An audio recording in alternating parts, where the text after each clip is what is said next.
पिछले एपिसोड में एक आम सी फिशिंग ट्रिप बदल गई समुंदर के खूनी तांडव में। टेंटिकल लॉबस्टर की एक झलक ने मचाई तबाही, एक नौजवान की दर्दनाक मौत और हान फेई की आंखों में डर नहीं, अब बस एक सवाल, क्या मैं भी अगला शिकार बनूंगा? और अब ब्रेक थ्रू की रात, जहां आत्मा जागेगी या समुंदर निगल जाएगा। दर्जनों मछलियां नाव के पास पानी में उछल रही थीं और कुछ मिनटों तक वहीं रहीं, जैसे वो हान फेई से पूछ रही हों कि आध्यात्मिक ऊर्जा क्यों बंद हो गई। हान फेई काफी उत्साहित हो गया। क्या मछलियां उस आध्यात्मिक ऊर्जा को महसूस कर सकती हैं जो साधना के दौरान उसकी तरफ खींच रही थी?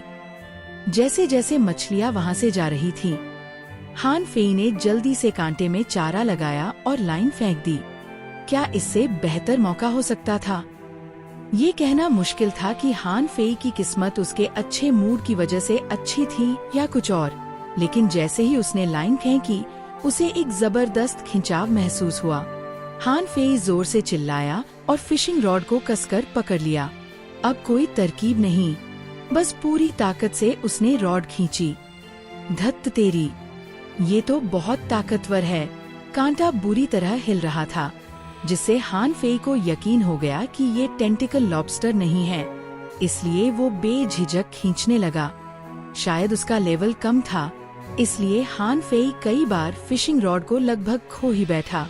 कुछ मिनट की मशक्कत के बाद एक बड़ा पीला मछली पानी से बाहर आई। वो ओल्ड चेन वाली विशाल मछली जितनी तो नहीं थी, लेकिन फिर भी बड़ी थी। उसकी नजरों के सामने डेटा चमका। नाम पीली मछली, लेवल 3, क्वालिटी रेगुलर, आध्यात्मिक ऊर्जा 6 अंक, प्रभाव लंबे समय तक खाने से स्वास्थ्य में वृद्धि, अब्जॉर्बेबल। बिना समय गवाए हान फेई ने फिर चारा लगाया और लाइन खींची। मछलियां बहुत थीं, इसलिए चारा जल्दी लिया गया, लेकिन मछलियां इतनी ताकतवर थीं कि कांटे को तोड़ देती थीं। अंत में उसे एक झींगा भी नहीं मिला। थोड़ी प्रैक्टिस के बाद हान फेई ने दूसरी पीली मछली पकड़ ली, हालांकि वो पहली से छोटी थी। हान फेई परेशान नहीं हुआ, क्योंकि उसका वजन अब भी लगभग 30 किलो था। उसे रोजाना 150 किलो की आवश्यकता थी। लेकिन जो बात उसे चौंकाने वाली लगी वो ये कि आध्यात्मिक ऊर्जा से फिशिंग करने में उसे 5 अंक खर्च करने पड़े, जबकि मछली में सिर्फ 5 अंक थे। ये तो नुकसान हो गया। 1 घंटे बाद एक और मछली ने चारा लिया। हान फेई ने अंदाज लगाया कि ये सामान्य समय था। अभी जो मछलियां जमा हुई थी, वो आध्यात्मिक ऊर्जा की वजह से थी। अब उसने तुरंत मछली खींचने की बजाय ध्यान केंद्रित किया। रॉड के जरिए मछली की हरकतें महसूस की, फिर स्पिन किया और मछली को आसानी से खींच लिया। बेशक हर बार सफलता नहीं मिलती। 5 घंटे में कांटा 10 बार फिसला और कुल मिलाकर 10 से ज्यादा मछलियां नहीं पकड़ी, जिनमें से 2 सफेद मछलियां थीं। 1 और घंटा बीत गया। रात गहराने लगी थी। हवा तेज हो गई थी और तापमान गिरने लगा था। उसके पास बस एक आखिरी चारा बचा था। उसकी नाव के केबिन में 8-9 पीली मछलियां तैर रही थीं। किस्मत अच्छी थी कि सब पीली थीं। अगर कोई हरा कछुआ आ गया होता तो शायद वो उसे पकड़ नहीं पाता। आखिरी चारा इस्तेमाल करना था और फिर काम खत्म। तभी हान फेई को वांग जिए की चेतावनी याद आई। अगर उसने हुक को 3 मीटर से ज्यादा गहराई में डाला तो कुछ और पकड़ सकता है। उसने सोचा, क्यों न एक बार ट्राई किया जाए। थोड़ी गहराई और इसमें खतरा क्या है? पीली मछलियां तो नीचे बहुत हल्की थीं। अब वो हरे कछुए का इरादा रखता था। इस बार हान फेई ने जानबूझकर फिशिंग लाइन को थोड़ी और ढीली छोड़ा। उसे लगा 3 मीटर नीचे शायद हरे कछुए हों। जैसे ही उसने हुक गिराया, लाइन हिलने लगी। क्या 3 मीटर नीचे की मछलियां इतनी एक्टिव होती हैं? हान फेई खुश हो गया। क्या जितना गहरा हुक, उतना जल्दी मछली। उसने तुरंत रॉड खींचा, लेकिन संतुलन खो बैठा और लाइन टूटने से नाव पर गिर पड़ा। चांद की रोशनी में हान फेई ने समंदर पर एक चमकती हुई धार देखी। एक अजीब मछली, आधे मीटर लंबी, उसकी ओर झपट रही थी। हान फेई को समझ आया, ये ब्लेड फिश है। क्या इसने ही उसकी लाइन काटी थी? हर कोई जानता था कि ब्लेड फिश की पीठ पर एक धारदार चाकू होता है, जिसे हथियारों में बदलकर ऊंचे दाम पर बेचा जा सकता है। हान फेई ने जल्दी से फिशिंग रॉड से उसे रोकने की कोशिश की। क्रैक! रॉड पल भर में टूट गया। हान फेई जोर से दीवार से टकराया और अंदरूनी चोट से खून निकलने लगा। अगले पल भारी मछली उसके ऊपर आ गिरी। खक! धत्त तेरी! यहाँ की मछलियाँ इतनी खतरनाक क्यों हैं? ब्लेड फिश का चाकू उसके मुंह में घुस गया था। मछली इतनी ताकतवर थी कि खुद ही मर गई। हान फेई बाल बाल बचा। काफी देर बाद हान फेई को होश आया। उसके शरीर में जान नहीं थी। पूरा शरीर सुन्न और दर्द से भरा था। उसे अब समझ आया कि लोग ब्लेड फिश क्यों नहीं पकड़ते। ये सचमुच जानलेवा होती हैं। नाम blade fish. Level 6। Quality regular, dead. आध्यात्मिक ऊर्जा 22 अंक। प्रभाव लंबे समय तक खाने से स्वास्थ्य में वृद्धि। इकट्ठा करने योग्य निम्न स्तरीय फिन चाकू। अब्जॉर्बेबल, ये निम्न स्तरीय है, तो ऊंचे स्तर के कैसे होंगे? हान फेई ने थके हुए स्वर में कहा। उसकी कलाई में आध्यात्मिक ऊर्जा की अधिकता से चुभन हो रही थी। उसने नीचे देखा तो लौकी चमक रही थी। उसने देखा कि एक हरी रोशनी ब्लेड फिश से निकलकर लौकी में समा गई। क्या लौकी ने आध्यात्मिक ऊर्जा को सोख लिया? पेट से गुड़गुड़ाहट की आवाज आई। हान फेई को बहुत भूख लगी थी, इसलिए उसने ब्लेड फिश का एक टुकड़ा काटा। अब उसमें स्वाद और सुगंध नहीं थी, क्योंकि ऊर्जा खत्म हो चुकी थी। फिर भी उसकी भूख थोड़ी शांत हो गई। उसने डेमन प्यूरिफिकेशन पॉट देखा। अब उसमें सिर्फ 2 अंक ऊर्जा थी। क्या लौकी जो ऊर्जा सोखती है वो मेरी स्टोरेज में नहीं गिनी जाती? कोई रास्ता न देखकर हान फेई ने केबिन से एक पीली मछली उठाई और खाने लगा। कितनी बर्बादी! ये तो दर्जनों किलो की थी। वो शिकायत करता रहा और साथ साथ ऊर्जा सोखता रहा। साथ ही लौकी की तरफ देखता रहा, लेकिन अब वो शांत थी। फिशिंग रॉड टूट चुका था। हान फेई फिर से पूरी तरह कंगाल हो गया था। अब उसके पास बस एक पुरानी सी कटार और एक साधारण फिन नाइफ थी जो लकड़ी में फंसी हुई थी। उदास होकर हान फेई ने एक छोटी सी सफेद मछली निकाली और उसे कच्चा खाना शुरू कर दिया। इसका स्वाद तो बुरा नहीं है। मांस सख्त है, बिल्कुल मीट जैसा महसूस हो रहा है। हान फेई को थोड़ी हैरानी हुई। ये मांस तो एकदम साशिमी के लायक था।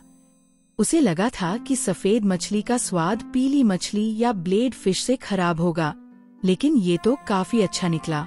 उसने जल्दी से आधी मछली खा ली। और हैरानी की बात ये हुई कि उसकी आध्यात्मिक ऊर्जा 20 से बढ़कर 23 हो गई। लेकिन सफेद मछली में तो सिर्फ 3 अंक की ऊर्जा होनी चाहिए थी, और उसने तो अभी आधी ही खाई थी। जैसे ही उसने बाकी मछली खत्म की, ऊर्जा 26 तक पहुंच गई। हान फेई पूरी तरह चौंक गया। तभी भोर होने लगी। रात किसी तरह कट गई थी। हान फेई ध्यान मुद्रा में बैठ गया और साधना शुरू की। कुछ देर बाद उसकी कलाई फिर से गर्म होने लगी, मतलब आध्यात्मिक ऊर्जा शरीर में प्रवेश कर रही थी। लेकिन इस बार ऊर्जा की मात्रा काफी कम थी। अब कम क्यों हो रही है? हान फेई ने आश्चर्य से आंखें खोली और देखा कि तीनों चांद धीरे धीरे गायब हो रहे थे। क्या आध्यात्मिक ऊर्जा का 3 चांद से कोई संबंध है? 1 घंटे बाद सूरज निकल आया और अपनी किरणों से आकाश को रोशन कर दिया। हान फेई को अपनी कलाई में जलन महसूस हुई। उसने साधना रोक दी और देखा कि उसकी कलाई से बैंगनी रोशनी निकल रही थी। अचानक उसकी कलाई में आग सी उठने लगी। हान फेई हड़बड़ा कर खड़ा हो गया और तुरंत अपना हाथ पानी में डाला और साथ ही डेमन प्यूरिफिकेशन पॉट की जांच की। उसकी आध्यात्मिक ऊर्जा अब 26 से बढ़कर 108 हो चुकी थी। ये क्या? ये तो अभी अभी की बैंगनी रोशनी की वजह से हुआ क्या?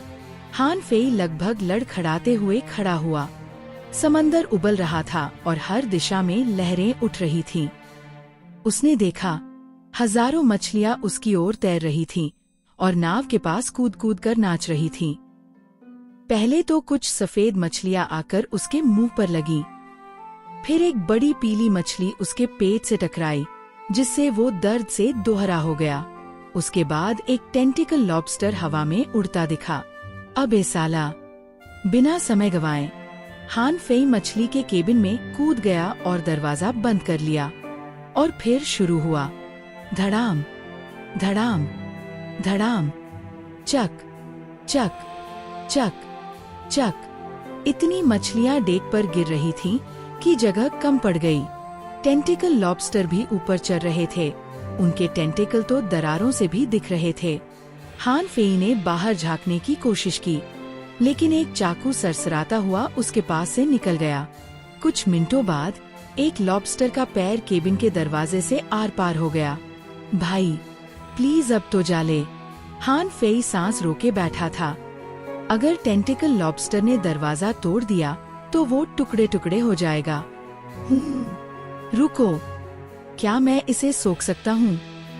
हान फेई ने तुरंत लॉबस्टर की टांग पकड़ ली।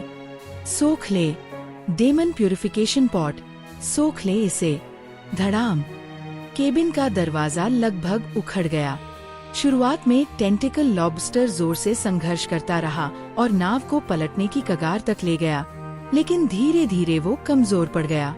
हान फेई को खुशी हुई कि उसका प्यूरिफिकेशन पॉट काम कर रहा था। 5 मिनट बाद लॉबस्टर की टांग ने हिलना बंद कर दिया। आध्यात्मिक ऊर्जा पूरी तरह से सोख ली गई थी। कुछ और मिनटों बाद डेक पर का हंगामा खत्म हो गया। मछलियां वापस समंदर में कूद गईं। हान फेई ने हिम्मत करके केबिन खोला। जैसे ही उसने झांका, एक पीली मछली डरकर उसके सिर से टकरा गई। दर्द से उसकी आंखों में आंसू आ गए। डेक पर कोई खतरनाक जीव न देखकर हान फेई बाहर निकला और देखा कि नाव की हालत बुरी थी। बहुत सारी मछलियां, यहाँ तक कि एक ब्लेड फिश भी टुकड़ों में कटी हुई थी। साथ ही नाव पर कई हरे कछुओं के पत्थर भी पड़े थे। 3 तो डेक पर ही मरे पड़े थे। कुछ पिस चुके थे, कुछ आधे कटे हुए थे। हान फेई दंग रह गया। टेंटिकल लॉबस्टर के टेंटिकल कितने धारदार होंगे जो उन्होंने हरे कछुओं को काट डाला। उसने पीछे देखा। 3 मीटर लंबा टेंटिकल लॉबस्टर बिल्कुल उबला हुआ लग रहा था।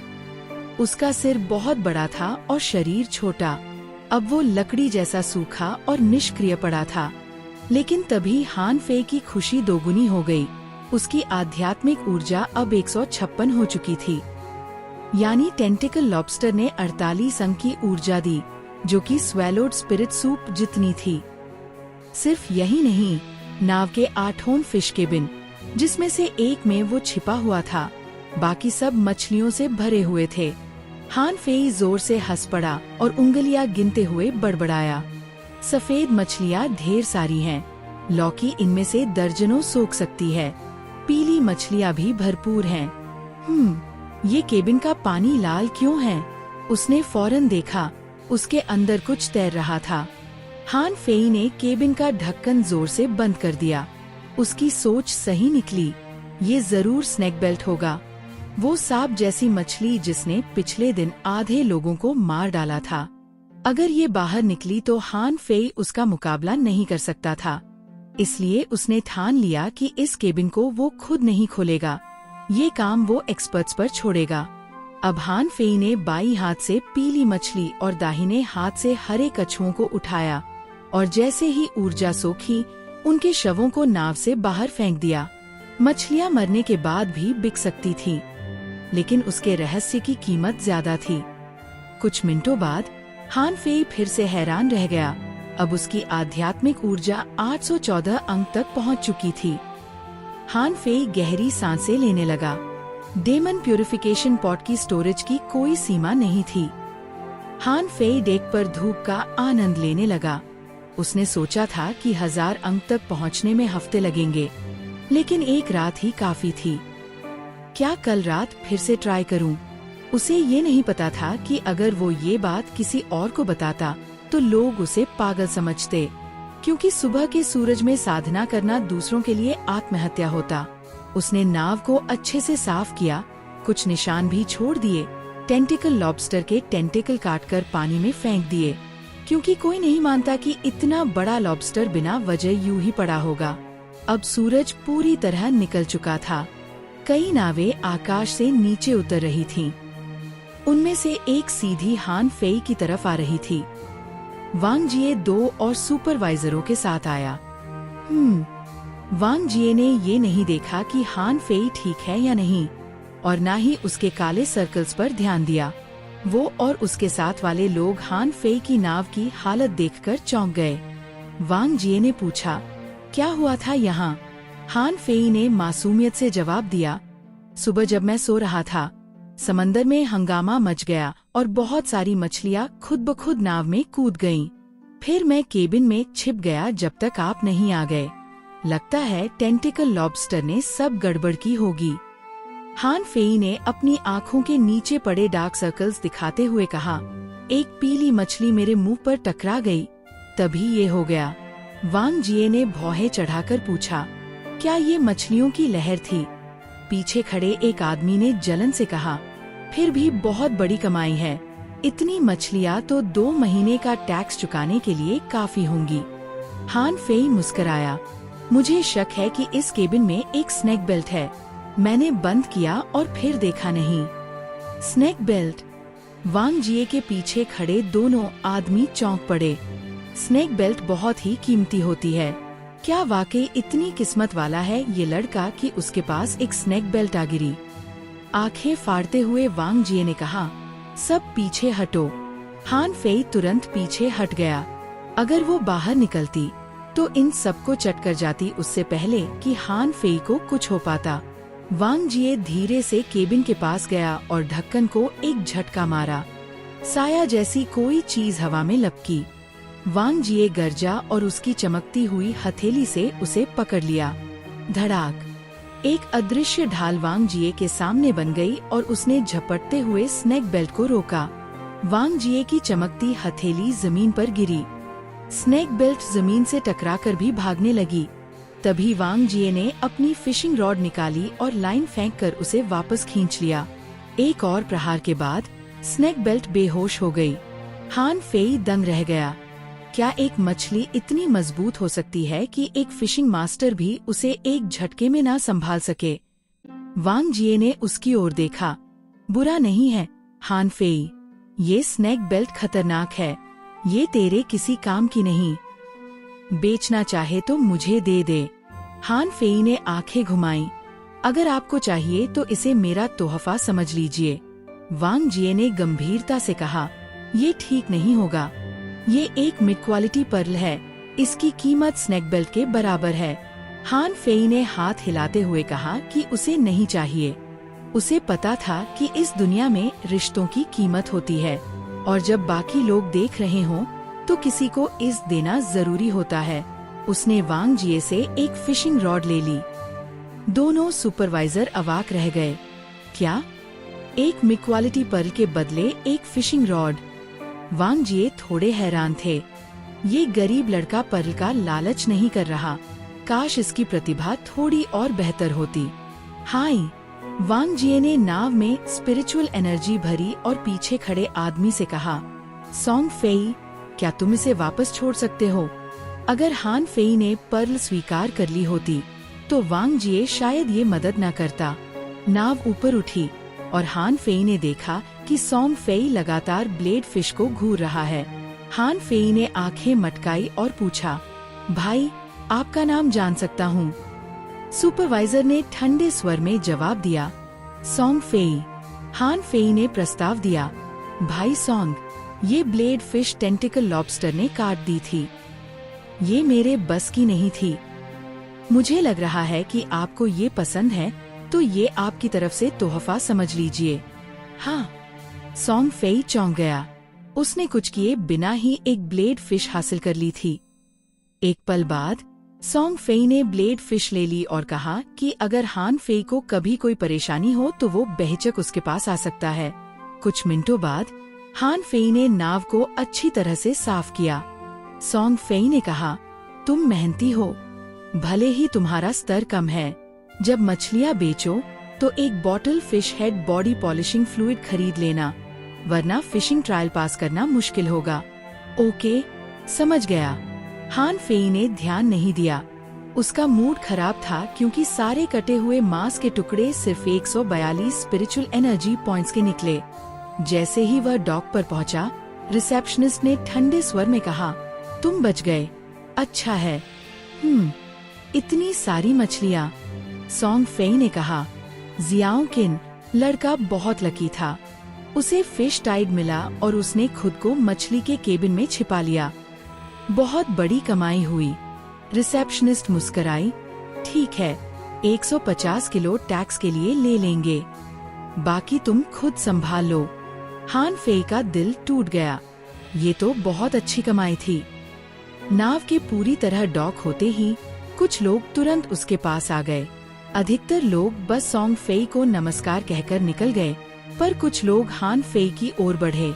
ओ लड़के, मुझे सारी पीली मछलियाँ दे दे, हर एक के लिए 20 सी कॉइन दूंगा। तभी किसी और ने उसे धक्का देकर कहा, लड़के, इसकी बात मत सुनना, मैं हर मछली के 30 सी कॉइन दूंगा, ज्यादा कमाओगे। लड़के, मुझे तेरे सारे हरे कछुए दे दे, हर एक के बदले 10 लो क्वालिटी पर्ल मिलेंगे। हान फेई ने ठहाका मारा। वांग जिए ने मुझे मिक्वालिटी मोती दिए और तुम कुछ घटिया मोती देकर सौदा करना चाहते हो। मैं कोई बेवकूफ नहीं हूँ जो इन्हें बेच दूं। फिर वह सॉन्ग फेई की ओर मुड़ा। सॉन्ग फेई ने नाक सिकोड़ते हुए कहा, चुप रहो, नियमों का पालन करो। पीली मछली 16 सी सिक्के प्रति किलो, सफेद मछली 8 सी सिक्के प्रति किलो, हरा कछुआ 40 सी सिक्के प्रति किलो। ये ब्लेड बिकाऊ नहीं है, खरीदनी है तो अभी ऑर्डर दो, नहीं तो निकलो। सॉन्ग फेई ने भी ठहाका मारा। तुम्हें मेरी ब्लेड चाहिए? सपने में सोचो। सब हैरान थे कि सॉन्ग फेई उस लड़के का पक्ष क्यों ले रहा है, उसकी क्या हैसियत है। जल्द ही हन फेई ने अपने लिए एक पीली मछली बचा ली और बाकी सब मछलियाँ बेच डाली। कुल रकम आई 1480 सी सिक्के, जो 148 घटिया मोतियों के बराबर थी, या 1.5 मिक्वालिटी मोती के। ज्यादा कमाई हरे कछुओं से हुई थी, जो महंगे थे। रकम ज्यादा नहीं थी, लेकिन बंदरगाह के कई गुंडे अब उसे घूरने लगे थे। हान फेई को सिरदर्द हो गया। अगर पैसे तुरंत खर्च नहीं किए तो अगले दिन तक कोई उन्हें छीन लेगा। सॉन्ग फेई ये बात समझ गया, इसलिए वो हान फेई को वांग जिए की दुकान ले गया। वांग जिए एक मछुआरे मास्टर थे, इसलिए उनकी दुकान डिस्ट्रिक्ट की सबसे बेहतरीन जगह पर थी। दुकान में सॉन्ग फेई ने कहा, ओल्ड गुआन, तेरे लिए ग्राहक लाया हूँ। एक बूढ़ा आदमी, जिसकी शक्ल सीधी मगर दिमाग तेज लग रहा था, स्वागत करने आया। सॉन्ग फेई ने सारा किस्सा बताया और ओल्ड गुआन मुस्कराया। बच्चे, मछली तूफान से बचकर आना आसान नहीं था। चूंकि मेरे मालिक ने तुझे फिशिंग रॉड देने का वादा किया है, तो एक मिक्वालिटी मोती की कीमत से कम वाला कोई भी रॉड चुन ले। हान फेई को रॉड्स की क्वालिटी समझ नहीं आई, लेकिन जल्दी देखने पर पाया कि ज्यादातर 18, 28, 58 या 68 मोतियों के थे। कुछ 88 मोतियों के भी थे। सिर्फ 3 रॉड थे जिनकी कीमत 88 से ऊपर थी, 128, 168 और 188। हान फेई ने आंख मटका कर कहा, गुआन जी, क्या मैं 128 वाला ले सकता हूँ? जरूरत पड़ी तो थोड़े पैसे और दे दूंगा। सॉन्ग फेई और गुआन दोनों मुस्कराए। हर कोई अच्छा रॉड ही चाहता है। उन्हें लगा हान फेई तो 188 वाला उठाएगा। हान फेई ने हिसाब लगाया, उसके पास अब भी 120 मोती थे, बहुत ज्यादा थे। उसने पूछा, गुआन जी, क्या आपके पास fish head body polishing fluid है? गुआन चौंके, है, लेकिन एक बोतल एक मिक्वालिटी मोती की है, लेना है? हन फेई ने सिर हिलाया। हाँ। गुआन ने ध्यान से एक चमकदार हरी बोतल निकाली। बहुत कीमती चीज है, दुकान में भी सीमित है। ध्यान रखना, इसे लेते ही ट्रेनिंग शुरू कर देना। असर 6 घंटे तक ही रहेगा। हान फेई ने जेब में रख लिया। शुक्रिया, गुआन जी। अब उसके पास था 128 मोतियों वाला एक लोहे का फिशिंग रॉड और 8 मोतियों का एक ब्लैक डैगर। सॉन्ग फेई बोला, ठीक है, पैसे तो उड़ गए, अब अपने लिए खाना जुटा ले, मैं चलता हूँ। सॉन्ग फेई चला गया और हान फेई सीधे मछली बाजार के जैंग हान की दुकान पहुंचा। जैंग हान किसी से बात कर रहा था। हान फेई को देखकर चौंका, अरे तू जिंदा है? हान फेई मुस्कराया, मुश्किल से बचा, ये रहा तुम्हारा उधार। हान फेई ने जब 12 मोती निकाले, जैंग हान हैरान रह गया, एक रात में इतना पैसा कहाँ से आया? अरे उसके पास लोहे का रॉड है, कमाल की चीज है। जैंग हान ने पूछा, तू ही वो है जो मछली तूफान से बचा था? हान फेई मासूमी से मुस्कुराया, सिर्फ किस्मत थी। जैंग हान जल भुन गया, पर कुछ कर नहीं सकता था क्योंकि हान फेई के पास कोई पैसा नहीं था। अगर उसने रिपोर्ट कर दी तो आफत हो जाती। जैंग हान बोला, अब तेरे पास पैसे हैं, चारा चाहिए? एक मोती में एक बॉक्स। हान फेई मन में हंसा, बाकी जगह ये सिर्फ 80 सी सिक्कों में मिल जाता है। पर उसने बस मुस्कुराते हुए कहा, जैंग जी, मेरे पास 8 मोती बचे हैं, कुछ चारा और सीपिया चाहिए, मिलेंगी? जैंग की आंखें चमक उठीं, जरूर भाई, जैंग तुझे स्पेशल रेट देगा। तो हान फेई घर लौटा, 2 बॉक्स चारे के और दर्जनों सीपियों के साथ। कुल मिलाकर 2 और मोती खर्च हो चुके थे। घर पहुंचने ही वाला था कि कुछ गुंडे आ गए। जैसा उसे शक था, कोई उसे बंदरगाह से ही फॉलो कर रहा था। एक मोटा गुंडा उंगलियां चटकाता हुआ बोला, बच्चे, सुना है तूने 800 से ज्यादा मोती कमाए, अब तो प्रोटेक्शन फीस देने का टाइम आ गया है ना? हान फेई मुस्कुराया, भाइयों, सच है कि कमाया, पर सब खर्च हो गया, अब मेरे पास एक भी सी सिक्का नहीं बचा। मोटा चिल्लाया, झूठ, तूने 148 मोती 2 घंटे में उड़ाए, हमें बेवकूफ समझा है, टाइगर्स का कोई सम्मान नहीं है तुझे? हान फेई चौंका, इन्हें सही रकम कैसे पता चली?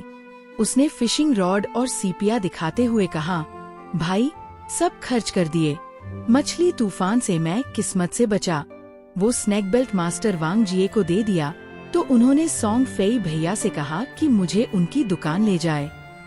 सब वहीं खर्च हो गया, गुंडे सन्न रह गए। वांग जिए मास्टर ने तुझे अपनी दुकान में खरीदारी के लिए कहा। चेहरों पर स्याही सी फैल गई। बेवकूफ नहीं, फिर भी समझ में आ गया कि ठगी एक कला है। वांग जिए ने तो स्नैक बेल्ट हड़प ही लिया और अब पैसे भी उसी की दुकान में गए। वाह! मोटे ने गुस्से में हान फेई के कंधे पर थप्पड़ मारा, बच्चे, अगली बार दिमाग से चलना। 7 दिन बाद 10 मोती देने हैं प्रोटेक्शन फीस में, नहीं दिए तो पछताएगा जरूर। गुंडे गए तो हान फेई हंस पड़ा और कहा, 7 दिन? हाँ, 7 दिन बाद तुम ही पछताओगे ये मांग रखकर। अगर आपको हान फेई की ये तगड़ी कहानी पसंद आई तो वीडियो को जरूर लाइक करो, कमेंट में बताओ सबसे दमदार सीन कौन सा लगा और चैनल को सब्सक्राइब करना मत भूलो। बेल आइकन दबाओ ताकि अगला एपिसोड सबसे पहले आप तक पहुँचे। कहानी अभी खत्म नहीं हुई दोस्तों, अब शुरू होगी असली जंग। 7 दिन बाद क्या होगा, जानने के लिए जुड़े रहो।